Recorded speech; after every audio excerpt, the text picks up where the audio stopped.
Good morning everyone, it's Anne Sinclair from Digestive Detective. I sent out in my email this week that I would be talking about exercise over the course of the week. So today's the first one, and it's what is exercise is my first one. So we're all told what to do, that we should do it for our health, but what are some specifics in terms of what exercise is and how it's classed, and can we overdo it, and what should be eating to get the most out of our exercise sessions. Now I've always been a bit of an exerciser and a bit of a mover, so if you've followed me for a while, you might have seen last year I went to the Camino for 30 days. I bushwalk a lot. I have started at the gym in the last sort of 3 or 4 months, which has been really great. And so I like to get a mix of both cardio and strength training. And so what does that mean? Those terms actually mean for exercise and how that affects your body. So when we talk about exercise, you may hear that exercise is being classed as aerobic or anaerobic.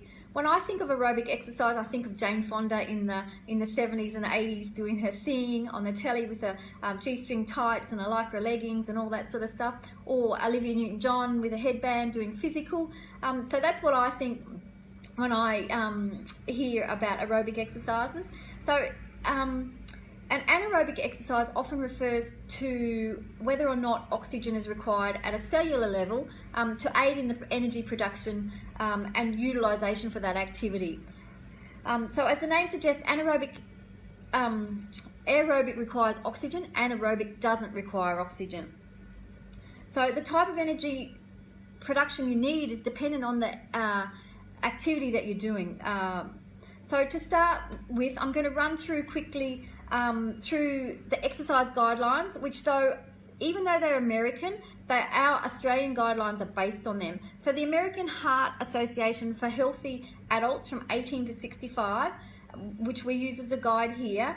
So basically they're saying that the guidelines are used to promote and maintain good health. Yeah. So number 2 is that healthy adults 18 to 65 years should perform moderate intensity aerobic activity for a minimum of 5 days a week for half an hour or 20 minutes. 3 days a week if you're doing vigorous activities. So when you talk about aerobic activities, we're talking about exercise which elevates your heart rate and keeps it up for at least 10 consecutive minutes. So essentially that's what some of us call cardio. So that can be at a moderate intensity, that could be a brisk walk, a light jog. A vigorous activity is when your heart rate is noticeably, so you can actually feel it pumping through your body. For me, I'm often wheezing, and your breath becomes much more rapid. You find it difficult to catch your breath in some instances. So why am I talking about exercise this week? Well, we all know exercise is good for us. And it's good for our heart health, it's good for our muscle strength, it's good for our mobility, it's good for our bone health, but it's also great for our mental health. So as I'm the Digestive Detective, I want to tell you how the impact that exercise will have on your gut health. So I'd love for you to join me tomorrow where we can dive a bit deeper into the connection.